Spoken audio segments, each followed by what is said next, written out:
오늘 말씀 제목 같이 한번 읽어봅니다. 부패한 마음을 고치시는 하나님. 이 제목으로 함께 말씀을 나눕니다. 하나님은 이제 유다의 죄를 다양한 표현으로 지적도 하시고 또 어떤 상징적인 행위로다가도 가르쳐 주시고 이제 말씀을 하셨죠. 오늘은 또 이렇게 말씀을 하세요. 유다의 죄는 금강석 철필로 기록되었다. 그들의 마음이 아예 새겨졌다. 이런 표현을 쓰십니다. 여러분, 금강석은 뭘 말씀하는 걸까요? 이제 다이아몬드를 말하는 거죠. 여러분, 이 다이아몬드가 이렇게 반지나 보물로도 많이 이렇게 사용하시지만, 폐물로 사용하지만 공업용 다이아몬드라는 거 아시죠? 이 공업용 다이아몬드를 쓰게 되면 아주 단단한 돌이라든지 그 어떤 것도 자르지 못할 게 없습니다. 그 공업용 다이아몬드에 들어가면 돌도 막 아주 반듯하게 잘라지고요. 자르지 못할 것이 없을 만큼 가장 단단한 물질이 이제 금강석이라고 표현이 되는 것이죠. 자, 그런데 금강석으로 새기면 새기지 못할 게 없는 거예요. 근데 그걸로 유다의 마음속에 있는 죄악이 새겨진 게 마치 뭘로 새겨졌어요? 이 금강석 철필로 만든 그거로 새겨진 것처럼 아주 깊이 지우지도 못하도록 너무나 분명하게 새겨졌다. 지금 이 말씀을 하시는 것입니다. 사실 하나님은 그들의 마음에 뭐가 새겨지길 바라셨을까요? 하나님의 말씀이, 계명이 그 안에 새겨지기를 바라셨죠. 그래서 언제든지 하나님을 묵상하고 하나님을 사랑하는 마음으로 살기를 원하셨어요. 그럼 하나님이 동행하시고 많은 은혜와 복으로 함께 하실 거라고 분명히 약속도 하셨습니다. 그런데 그들의 마음은 이런 하나님의 말씀이 새겨진 게 아니라 죄악만 가득하게 새겨졌어요. 하나님의 말씀은 밀어내고 자기의 탐욕과 세상을 쫓아가는 그런 우상 숭배하는 마음만 가득히 새겨졌다라고 하는 것입니다. 심지어 하나님 뭐라고 하시냐면 제단 뿔에도 그들의 죄악이 새겨졌다 이렇게 말씀하세요. 제단 뿔은 제사하러 나오는 자리, 예배 드리러 나온 자리 아닙니까? 예배의 자리에서도 이들의 마음에 누가 안 계셨어요? 하나님이 계시지 않은 거예요. 제사하고 예배드리러 누구보다 하나님을 높여드릴 그 순간에도 마음속에는 세상에 가 있었던 것이죠. 세상의 탐욕, 만족, 세상에서 어떻게 하면 성공하고 어떻게 하면 돈 잘 벌고 어떻게 하면 나의 유익함을 구할까? 하나님을 믿는 그 순간조차도 내 행복과 내 성공을 위한 수단과 도구처럼 예배도 그런 도구로 여겼다는 것이고 기도도 그런 도구로 여겼다는 것이고 하나님조차 내 복을 위한 수단으로 여기며 살았다는 것입니다. 제단 뿔에도 그들의 죄악이 새겨졌다라고 말씀하는 거예요. 자, 그래서 어떻게 됩니까? 결국 그 삶은 노략당할 것이다. 너희들이 소중하게 여겼던 모든 재산과 보물들 원수의 손에 다 빼앗기게 될 것이다. 하나님을 중심으로 모시고 다른 모든 축복을 감사히 여겼으면 그럴 일이 없는데 예배 자리조차 하나님을 밀어내고 모든 세상의 이런 재물과 만족과 자기 쾌락과 탐욕을 제일로 여기며 살다 보니까 그렇게 해서 얻어지고 누리려고 했던 모든 것은 다 이제는 허망하게 빼앗기게 될 것이다. 그 말씀을 하시는 것입니다. 그렇습니다. 여러분, 하나님이 우리에게 원하시는 게 뭐겠습니까? 하나님을 사랑하고 순종하고 그분과 동행하기를 바라시는 줄 믿습니다. 하나님 뭘 대단한 헌신을 바라시겠어요? 우리가 가진 거 다 드린다 한들 그것이 하나님께 보탬이 되겠습니까? 우리가 하나님을 사랑하고 정말 내게 주신 내 구주로 모시고 순종하는 걸 기뻐하시는 거예요. 그걸 다 제쳐놓고 하나님조차 우리의 만족을 위한 나의 삶의 어떤 성공과 보장을 위한 수단으로 여긴다고 한다면 거기서부터 많은 죄악이 시작되는 거 아닙니까? 탐욕이 우리의 모든 죄를 시작하게 만드는 거예요. 자, 그렇기 때문에 우리는 우리 안에 있는 죄악들을 그냥 당연히 사람이니까 죄질 수 있지라고 넘길 것이 아니라 말씀으로 우리의 내면을 늘 조명하고 비추어 보아야 될 줄로 믿습니다. 그리고 작은 죄라도 하나님보다 더 사랑한 거 있으면 회개하고 하나님보다 더 의지한 거 있으면 돌이키고 하나님보다 내 마음에 더 많은 것으로 묵상하고 따라가던 것들 있다면 다 내던져 버리고 하나님께 내 중심을 드려야 되는 것이에요. 그러면 하나님은 우리의 죄악이 아무리 깊을지라도 어떻게 해요? 다 고쳐주시고 사해주시고 회복시켜 주십니다. 금강석 철필과 같이 그렇게 새겨진 죄악이라도 진심으로 참여할 때 하나님은 다 용서하실 뿐만 아니라 기억도 하지 않으신다고 말씀하셨습니다. 오래된 죄가 있다면, 너무나 습성이 돼서 잘 안 바뀌는 혹시 내 안에 잘못된 허물들이 있다면 여러분 그것까지도 하나님 앞에 다 내어놓고 기도하시기 바랍니다. 하나님이 분명히 고치시고 우리를 회복시켜 주십니다. 자, 하나님은 5절부터 어떤 사람이 복을 받을 것이냐, 어떤 사람이 화가 있겠느냐, 이걸 또 말씀하고 계세요. 자, 저주를 받을 사람이 있다 이러시면서 그 사람은 사람을 믿고 육신으로 자기의 힘을 삼고 하나님을 떠난 사람은 저주가 있을 것이다.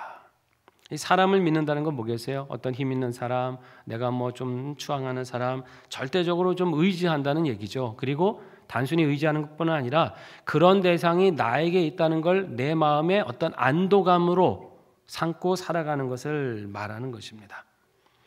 그런데 하나님은 하나님보다 더 신뢰하고 의지하고 더 추앙하는 그 어떤 존재도 이거는 하나님 앞에 저주받을 일이다라고 말씀하십니다.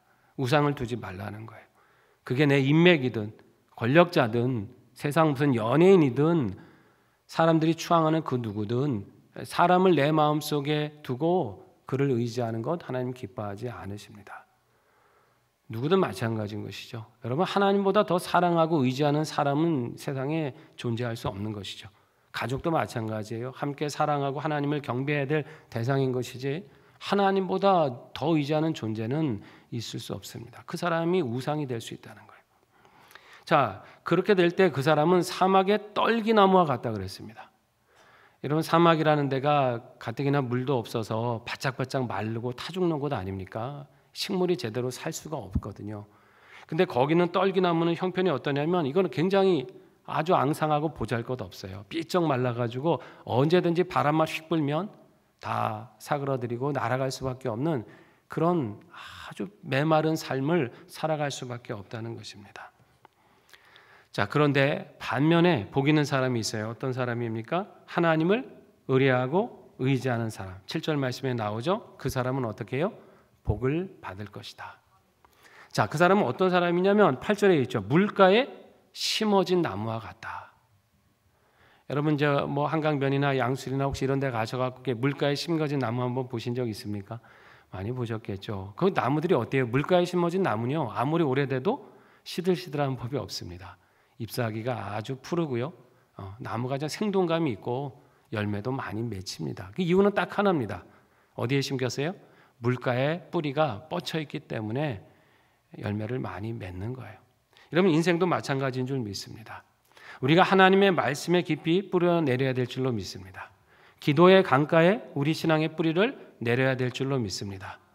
그러면 아무리 내 환경이 척박해지고 삶에서 어려움을 만나고 인생이 참 힘들고 허무하고 어렵다 할지라도 우리의 신앙이 강변에 그 뿌리가 뻗치고 있으면 말씀을 묵상하고 기도하고 하나님을 정말 경외하는 마음으로 하루하루를 살아간다면 여러분, 우리의 그런 메마름 금방 하나님이 회복시켜 주실 것이고 물가에 심긴 나무처럼 그 잎이 청청하고 감을 때도 마르지 아니하고 풍성한 열매를 맺게 하여 주실 것입니다.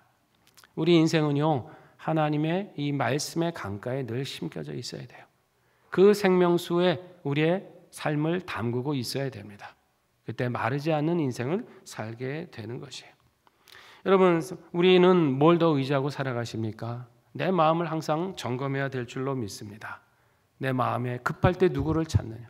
내가 평소에 무엇을 많이 생각하고 묵상하느냐? 사람을 더 의지하고 있느냐? 재물을 더 많이 생각하며 살아가느냐?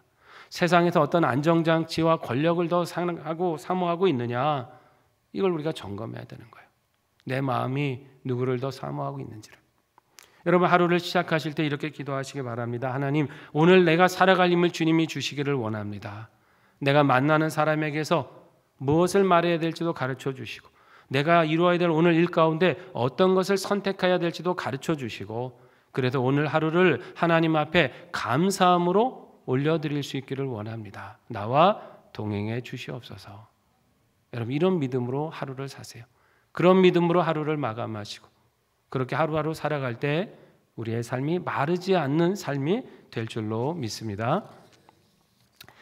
자, 그렇게 말씀해 주셨는데 9절부터 보니까 또 이런 말씀도 있습니다. 만물보다 거짓되고 부패한 게 뭐라 그래요?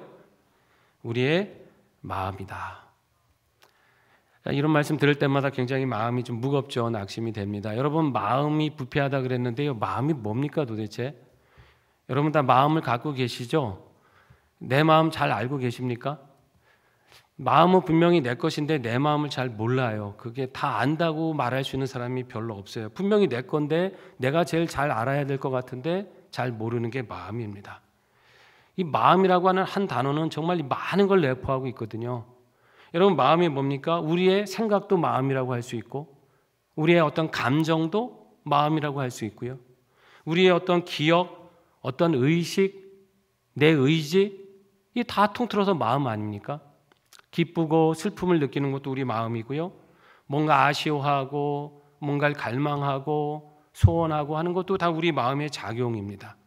뭘 생각하고 사고하고 어떤 선택을 해야 될지 고민하고 하는 모든 것도 이 마음의 작용입니다. 그런가 하면 다른 사람을 대하는 태도, 진심 이런 것도 다 이 마음에 포함되죠. 이런 표현 쓰잖아요. 그 사람 참 마음이 따뜻한 것 같아.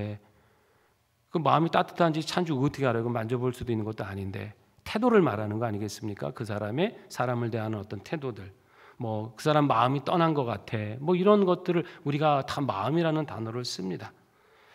결국 마음이라고 하는 것은 뭐냐면 우리 인격의 이제 총 주소인 거예요. 즉, 그 마음이 그 사람인 거죠. 우리의 모든 인격을 다 통틀어서 말할 수 있는 게 그 마음이라는 단어라는 거예요. 그러니까 여러분, 마음 안에 선한 게 가득하면 그 사람은 선한 사람이 되는 거고요. 마음에 악한 것이 가득하면 그 사람은 악한 사람인 것이죠. 그 마음이 곧 인격이고 그의 모든 주소다라고 하는 겁니다. 자, 근데 하나님이 보실 때 우리 마음은 그 어떤 만물보다 더 거짓되고 부패했다고 말씀하세요. 참 이게 낙심되는 말씀 아닙니까? 예수님도 이와 비슷한 말씀을 하신 적이 있습니다. 여러분, 마가복음 7장 20절부터 보면 이런 구절이 있죠. 읽어볼까요?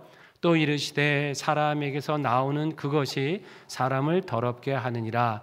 속에서 곧 사람의 마음에서 나오는 것은 악한 생각, 곧 음란과 도둑질과 살인과 간음과 탐욕과 악독과 속임과 음탕과 질투와 비방과 교만과 우매함이니 이 모든 악한 것이 다 속에서 나와서 사람을 더럽게 하느니라. 아멘. 너무 절망적인 말씀 아닙니까? 우리 안에 이 마음에서 나오는 게 다 악한 생각이라는 거예요. 음란, 도둑, 살인질, 간음, 탐욕, 악독, 속임, 음탕, 또 질투, 비방, 교만, 우매함 하나만 들어도 굉장히 부담스러운 죄악인데 이 모든 것들이 다 어디서 나와요? 우리의 마음에서 나온다. 우리 마음이 이렇게 악하니까 선한 것을 선택할 수가 없어요. 우리 마음이 이렇게 부패하니까 하나님 기뻐하실 만한 걸 행할 도무지 그런 것이 보이지를 않아요. 그런데 우리가 우리 마음 볼 때는 어떻게 해요? 남보다 괜찮으면 나 좀 괜찮은 사람처럼, 저 사람보다 내가 그래도 낫지, 착하지, 저 사람보다 내가 그래도 내 마음이 좀 깨끗하지 라고 우리는 쉽게 비교하고 내 마음은 그런 대로 괜찮다라고 여기지만 아니에요. 하나님 보실 때는 도끼인 개끼니에요. 너나 할 것 없이 다 부패하고 악합니다. 도토리 키재기라고 그러잖아요. 자, 하나님 이렇게 말씀하세요. 본문 10절 볼까요? 예레미야 17장 10절 읽어봅니다. 나 여호와는 심장을 살피며 폐부를 시험하고 각각 그의 행위와 그의 행실대로 보응하나니. 뭘 살펴요? 심장과 폐부, 마음의 다른 표현입니다. 우리 속에 있는 중심, 마음의 다른 표현인데 하나님은 우리의 남들이 볼 때 조금 겉으로 더 나은 행동, 겉으로 좀 더 괜찮아 보이는 신앙 이거 보시지 않는다는 거예요. 하나님은 우리의 그 마음과 심장을 살피시는데 그 행위와 그의 행실에 따라서 어떻게 해요? 갚으신다라고 말씀합니다. 이 말씀대로라면 누가 우리 하나님 앞에 선한 갚으심을 받겠습니까? 누가 상을 받을 수 있고 누가 칭찬을 받을 수 있으며 누가 용납될 수 있습니까? 여러분, 그러나 이 마음을 깨끗게 하는 길이 있죠. 우리 예수 그리스도의 보혈의 은혜를 의지해야 될 줄로 믿습니다. 이 마음을 깨끗하게 하시, 그리고 정결하게 하고 하나님께 가까이 나가게 할 은혜를 우리 주님이 이미 주셨다는 거예요. 그래서 우리는 이 마음을 늘 살펴야 되는 거예요. 내 행실이 하나 행했고 안 했고 이게 중요한 게 아니에요. 행하지만 않으면 뭐 죄가 아니니까 사회적으로는 그렇죠. 법적으로는 행하지만 않으면 문제가 안 되지만 하나님 앞에 문제는 우리 마음이 깨끗한 게 없다는 거예요. 이걸 늘 하나님 앞에 우리는 돌아보고 하나님의 은혜로 말씀으로 성령의 역사로 이 마음을 정결케 하기에 힘써야 되는 거예요. 11절에는 그런 표현이 있죠. 불의로 치부하는 자는 자고새가 낳지 않은 알을 품는 것 같아서 그게 떠나가 버린다, 이런 표현이 있어요. 자고새가 정확히 어떤 새인지는 잘 알려져 있지 않지만 꿩과에 이제 속하는 새라고 하는데, 여러분 자기가 낳지 않은 알을 품게 되면 어떻게 됩니까? 제대로 부화가 되겠어요? 아니죠. 부화가 될 수도 없고 설령 부화가 된다 하더라도 자기 새끼가 아니고 떠나가는 거잖아요. 이게 뭐냐면 불의한 사람이, 악한 사람들, 마음에 선하지 않고 악한 온갖 탐욕과 죄악으로 살아가서 그걸로 치부하고 그걸로 자기 권세를 세우고 그걸로 자기 안전장치를 삼는 사람은 어떻게 돼요? 다 떠나가게 될 것이다. 잃어버린 바가 될 것이다. 결코 그것들이 그 사람을 보호해주거나 그 사람을 윤택하게 하지 못할 것이다. 지금 이 말씀을 하고 계시는 거예요. 유다가 지금 그렇잖아요. 하나님을 떠나서 부패한 마음을 가지고 남의 거 속여 빼앗고 불의로 치부하고 잘못된 방식으로 자기 권세를 이용해서 그렇게 악하게 탐욕으로 자기 것들을 채웠지만 이거 다 노략당하게 될 것이다. 다 빼앗기게 될 거라고 말씀합니다. 그러니까 어떻게 해요? 뭘 돌이키라는 거예요? 마음을 돌이켜라. 마음부터 고치라고 하시는 거예요. 왜냐하면 그 모든 악한 행위가 마음에서 나오기 때문입니다. 자, 어떻게 이 마음 다스려야 됩니까? 우리 힘으로 안 된다 그랬어요. 그러나 말씀으로 다스리고자 하고 기도하고 더러운 것을 내버리고 성령님을 따라 살아갈 때 부패한 우리 마음이 하나님의 그 은혜의 빛 속에서 성령의 조명 속에서 더러운 것이 점차 사라지고 정결함과 깨끗함으로 나아가게 될 줄로 믿습니다. 여러분 하루하루 이 정결함에 힘쓰시기 바랍니다. 잠시만 방심해도요, 우리 마음은 금방 아시잖아요. 우리 서로 제가 얘기 안 해도 아시잖아요. 그렇게 눈물 흘리고 기도하고 돌아가지만 하룻밤 사이에 우리 마음이 악한 생각들이 떠오르는 게 인생 아닙니까? 늘 이 마음이 하나님 앞에 정결하게 힘쓸 때 우리의 행실이 선한 것이 되고 하나님께 영광이 될 줄로 믿습니다. 자, 하나님이 이제 이렇게 정확한 그 죄악과 마음의 상태를 지적하실 때 예레미야가 이제 중보하는 기도를 드리죠. 그게 이제 12절부터 나와 있는데요. 이런 기도를 합니다. 하나님, 하나님을 버리는 자는 수치를 당할 것이고요. 그들은 하나님을 떠나는 자는 흙에 기록될 것입니다. 여러분, 흙에 기록되면 그게 남습니까? 그냥 발로 찌끄려 버리면 그냥 다 사라지는 거 아닙니까? 아무것도 아니고 사라진다는 거예요. 모든 허망하게 되고 모든 소망은 끊어지는 인생이 된다는 것입니다. 자, 그럼 어떻게 살아야 돼요? 17장 14절에 이렇게 말씀하죠. 같이 읽어보겠습니다. 14절, 여호와여 주는 나의 찬송이시오니 나를 고치소서. 그리하시면 내가 낫겠나이다. 나를 구원하소서. 그리하시면 내가 구원을 얻으리이다. 아멘. 누가 고치세요? 하나님이 우리를 고치시고 그러면 내가 낫겠습니다. 하나님이 구원하시면 내가 구원 받겠습니다. 이 말씀을 하고 있는 겁니다. 병든 마음을 우리 스스로 치유할 수 없지만 만병에 의사하신 하나님께 가지고 나올 때 하나님이 능히 고치신다는 말씀이에요. 자, 15절에 보면 사람들이 이제 예레미야한테 그렇게 조롱하고 말한다는 얘기가 나와요. 이게 뭐라 그러냐면 예레미야한테 하나님 말씀이 도대체 어디 있냐? 이제 한번 임하게 해봐라. 보여봐라.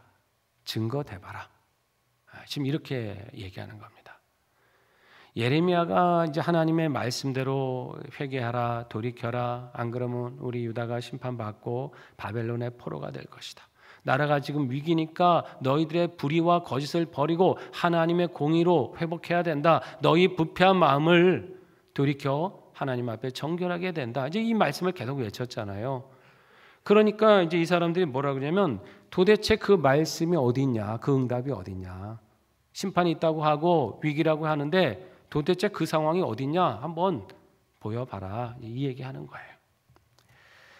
자, 그런데 예레미야가 뭐라고 하냐면 나는 이 목자의 직분에서 16절입니다. 어떻게 해요? 이 목자의 직분에서 물러갑니까? 물러가지 않아요? 물러가지 않아요. 누구를 따랐어요? 주님을 따랐어요. 사람들의 그 시선과 사람들의 비난과 사람들의 그 욕구를 생각하면 그들의 마음 입맛에 맞는 얘기를 해주고 싶지만 아니에요. 그럴 수 없다는 거예요. 목자가 뭡니까? 양들에게 신선한 꼴을 먹이는 게 목자입니다. 귀찮다고 독초 막 먹입니까? 귀찮다고 시드른 꼴 그냥 그래 뭐 아무거나 먹어도 되지 하고 막 내줍니까? 그건 목자가 아닌 거죠. 사꾼인 거죠. 목자는 양을 건강하게 하기 위해서 생명의 꼴을 먹이는 게 목자예요. 그걸 예레미야는 그 직무를 난 다하겠다는 거죠. 그러니까 나는 하나님의 생명의 말씀을 나는 그대로 전했다고 하는 것입니다. 그러면서 뭐라고 하냐면 그 사명감으로 그렇게 행했을 때 너무나 핍박과 사람들의 그 거센 비방이 있을 때 이런 기도를 드립니다. 주는 내게 두려움이 되지 마시고 재앙의 날에 나의 피난처가 되어달라. 이런 기도를 드리죠. 또 그러면서 뭐라고 하냐면 18절에 가면 나를 박해하는 자로 치욕을 당하게 하시고 나는 치욕을 당하지 않게 해달라 기도합니다. 그들은 놀랄 망정 나는 놀라는 일이 없도록 해달라고 기도하고 재앙의 날을 그들에게 임하게 하시고 배나되는 멸망으로 그들을 멸망하게 하소서라는 기도를 드려요. 어떻게 보면 좀 그런 마음이 들죠. 그렇다고 해서 선지자가 어떻게 또 저들에게는 심판을 임하게 해달라고 기도하나. 여러분 이 기도를 어떻게 생각하십니까? 이거는 저들은 멸망하고 나를 높여달라는 이기적인 기도 그거 드리는 거 아니에요. 여러분 이 구절을 잘 한번 생각을 하셔야 됩니다. 자, 지금 예레미야가 만약에 치욕을 당한다고 한다면 어떻게 되는 겁니까? 예레미야가 전한 말씀이 잘못됐다라는 얘기가 되는 것이고 예레미야에게 그 말씀을 주신 그 사명을 주신 하나님께서 잘못하셨다는 얘기가 되는 거잖아요. 하나님의 영광이 가리는 일이잖아요. 지금 하나님의 말씀이라고 분명히 이렇게 전했기 때문에 하나님의 말씀대로 되어야 하나님이 영광과 높임을 받으시는 거 아닙니까? 그래. 예레미야가 전했던 그 말이 우리에게는 참 듣기 싫었고 불편했지만 정말 하나님의 말씀이었구나. 정말 하나님 살아계시고 하나님이 모든 것의 주관자시구나. 이걸 백성들이 아는 거잖아요. 비록 징계 속에서 고난은 있겠지만 그 속에서 하나님의 살아계심을 깨닫고 하나님을 다시 의지할 수 있는 기회가 되는 거잖아요. 근데 예레미야가 실컷 이렇게 간절한 마음으로 애타게 전했는데 그대로 역사하지 않으면 하나님이 죄악도 심판하지 않으시고 가만히 내버려 두시고 선한 사람들을 구원하고 보호하지 않으시면 사람들이 어떻게 하겠어요? 심판이 있다더니 위기라더니 그런 것도 없네. 하나님 말씀 아니었던 모양이야. 우리가 이렇게 살은 것도 별로 문제 없었나 보네. 우리가 큰 죄를 지었다 그래. 아무 일도 없는 거 보니까 우리는 죄진 것도 아니네. 더 나아가서 하나님은 살아계시지도 않는 거 아닐까라는 하나님의 이름과 영광이 욕되게 되는 상황이 될 수 있다라고 하는 거예요. 그러니까 어떻게 돼요? 말씀대로 이루어져서 하나님을 대적하고 불의한 길을 걸었던 자들이 심판을 받고 하나님의 말씀대로 살고자 했던 사람들이 구원하심을 받아야 하나님의 영광과 이름이 존귀함을 얻는 거잖아요. 그래서 그런 기도를 드리는 겁니다. 저들을 미우니까 사적인 감정으로 저들은 다 심판해 주시고 나만 구원해 주세요. 그런 마음으로 드리는 기도가 아니에요. 그걸 여러분이 잘 이 말씀 속에서 깨달아야 되는 것이죠. 하나님 말씀대로 이루어지는 것이 우리 인생과 우리 역사는요, 하나님의 말씀대로 이루어져야 온전할 줄 믿습니다. 악한 길로 계속 가면 징계가 있어서 돌이키는 것이 은혜인 것이고요. 믿음의 사람들이 고난과 어려움이 있어도 결국 하나님이 그들을 보호하시고 구원해 주시는 것이 그것이 하나님의 역사입니다. 세상이 그거를 볼 때 하나님은 공의로우시구나. 하나님은 정말 살아 역사하시는구나. 이것을 알게 되는 것이에요. 그렇기 때문에 우리 믿음의 사람 한 사람의 삶은요, 그냥 나 혼자 개인의 삶이 아니에요. 나 혼자 어떻게 하면 이 세상에서 축복받고 잘 살다가 그냥 그렇게 하다가 하나님 나라 가는 거, 이게 우리의 사명이 아니고 우리의 사명은 뭡니까? 우리의 삶을 통해서 누가 드러나셔야 되는 거예요? 하나님의 살아계심이 드러나셔야 되는 거예요. 야, 저 사람이 어려움 중에도 저렇게 믿음으로 기도하고 인내하고 하나님 말씀대로 살더니 야, 그 환난 중에도 보호하심을 받는구나. 그 어려움 속에서도 하나님이 지켜주시는구나. 우리의 삶을 통해 하나님이 드러나셔야 될 줄로 믿습니다. 나 혼자 그냥 잘 사는 게 신앙의 목표가 아니라는 것이죠. 우리의 말과 행실은 하나님을 드러내는 도구가 되어야 되는 거예요. 의의 지체가 되어야 될 줄로 믿습니다. 그래서 우리를 보는 사람들이요, 누구에게 영광을? 하나님께 영광을 돌려야 되는 거예요. 그거 어떻게 살아야 됩니까? 우리는 또 말씀대로 살아야죠. 복음대로 살아야죠. 기도하면서 살아야죠. 이 악한 시대에 어떻게 하면 하나님의 살아계심과 그 뜻을 나타낼 수 있을까를 우리의 마음속에 기도 제목으로 삼고 살아야 될 줄로 믿습니다. 고난도 있을 거예요. 사람들이 비방할도 있고 오해도 있고 너만 유별나기도 하냐고 그렇게 힐난할지도 모릅니다. 그러나 여러분, 그런 거 우리가 두려워할 필요가 없는 것이죠. 우리가 하나님 마음의 앞에 바르게 서고 우리 마음을 정결하게 하나님께 드리면 하나님은 우리를 반드시 지키시고 구원하십니다. 뿐만 아니라 우리를 통해 하나님의 거룩하신 역사를 이 땅에 나타내 주실 것입니다. 이러한 믿음으로 늘 우리의 말과 행실을 하나님 앞에 정결하게 힘쓰시고 그분의 살아계심과 역사를 이 세상 가운데 나타나며 살아가시는 축복의 자녀들 되시기를 축원합니다.